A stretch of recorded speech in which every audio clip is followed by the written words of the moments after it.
لوگوں کی ہدایت اور رہنمائی کے لیے اللہ رب العزت نے اس دنیا کے اندر جتنے نبی اور پیغمبر مبعوث فرمائے ہیں، کوئی اللہ کا نبی اور پیغمبر ایسا نہیں ملتا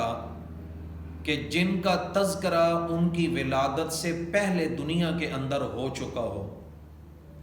سامعین محترم، اگر یہ شرف اور یہ اعزاز نصیب ہوا ہے تو ہمارے پیارے نبی سیدنا محمد مصطفیٰ صلی اللہ علیہ وسلم کو ہوا کہ آقا علیہ الصلوۃ والسلام ابھی دنیا میں تشریف نہیں لائے۔ پیارے محبوب پاک صلی اللہ علیہ وسلم کی ولادت باسعادت ابھی نہیں ہوئی، ابھی تک آپ نے اعلان نبوت نہیں فرمایا کہ آپ کا تذکرہ کبھی اللہ نے تورات میں کیا، کبھی انجیل میں کیا، کبھی صحیفوں میں کیا، کبھی حضرت ابراہیم علیہ السلام کی دعاؤں میں آپ کا ذکر ملتا ہے، کبھی حضرت عیسیٰ علیہ السلام کی بشارتوں میں آپ کا ذکر ملتا ہے۔ پوری تاریخ عالم پر، تاریخ انسانیت پر اور تاریخ اسلام پر نظر دوڑائیں، ایک ایسا واقعہ بھی یہ نہیں ملتا کہ اللہ تعالیٰ کا نبی ابھی پیدا بھی نہ ہوا ہو اور اس پر کوئی ایمان لانے والا پہلے سے موجود ہو۔ یہ بات تو ملتی ہے کہ انبیاء کرام علیہ السلام اس دنیا میں تشریف لائے، ان کے اعلان نبوت کے بعد کچھ لوگوں نے ان کو مانا، ان پر ایمان لے آئے، اور کچھ بدبخت لوگوں نے ان کا انکار کیا اور ایمان قبول نہ کیا۔ لیکن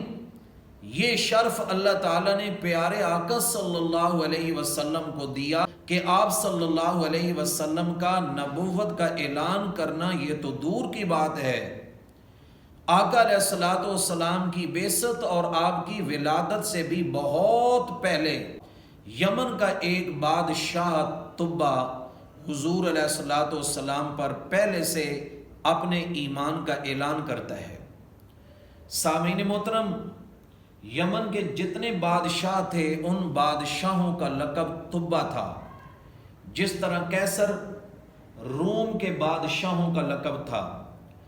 کسریٰ فارس کے بادشاہوں کا لقب تھا، فرائنہ مصر کے بادشاہوں کا لقب تھا، اور نجاشی حبشہ کے بادشاہوں کا لقب تھا۔ اسی طرح یمن کے بادشاہوں کا لقب طبہ تھا،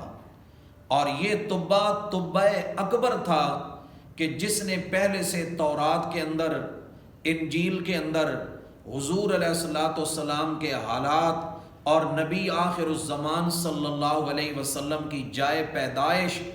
اور آقا علیہ السلام کے مقام ہجرت کے بارے میں کتابوں کے اندر اچھی طرح یہ بات پڑھ لی تھی کہ اللہ کے نبی صلی اللہ علیہ وسلم جو سب سے آخر میں تشریف لائیں گے، ختم نبوت کا تاج پہن کے وہ مکہ مکرمہ میں تشریف لائیں گے۔ قرآن مجید میں اللہ تعالیٰ نے ذکر فرمایا، الذین یتبعون الرسول النبی الامی الذی یجدونہ مکتوبا عندہم فی التوراۃ والانجیل، جو اس رسول یعنی نبی امی صلی اللہ علیہ وسلم کے پیچھے چلیں جس کا ذکر وہ اپنے پاس تورات اور انجیل میں لکھا ہوا پائیں گے۔ تو وہ بادشاہ طبہ ایک مرتبہ مکہ مکرمہ اور مدینہ منورہ کے علاقے میں سے گزرا۔ جب اس نے مدینہ منورہ میں کھجوروں کے جھونڈ دیکھے اور پھر وہاں کے علاقے کے منظر کو اپنی کتابوں کے ساتھ ملتا ہوا پایا تو طبہ بادشاہ کی آنکھوں میں آنسو آ گئے، اور اس نے وہاں پر ایک خط لکھا، جس خط کے اندر اس نے اس بات کا ذکر کیا کہ میں طبہ یمن ہوں اور میں اس بات کے لیے خط لکھ رہا ہوں کہ اگر اللہ تعالیٰ نے آپ صلی اللہ علیہ وسلم کو میری زندگی میں پیدا فرما دیا تو میں سب سے پہلے آپ پر ایمان لانے والا ہوں گا، میں آپ کا معاون، آپ کا صحابی اور آپ کا غلام بنوں گا، اور اگر اللہ تعالیٰ نے آپ کو میرے زمانے کے بعد دنیا میں پیدا فرمایا تو یا رسول اللہ صلی اللہ علیہ وسلم آپ گواہ رہیں کہ میں آپ پر ایمان لا چکا ہوں۔ پھر اس نے یہ خط اپنی حکومت کے اندر جمع کروا دیا اور کہا کہ یہ میرا خط محفوظ رہے، اگر آپ صلی اللہ علیہ وسلم میری زندگی کے اندر تشریف لائے تو میں آپ پر سب سے پہلے ایمان لاؤں گا،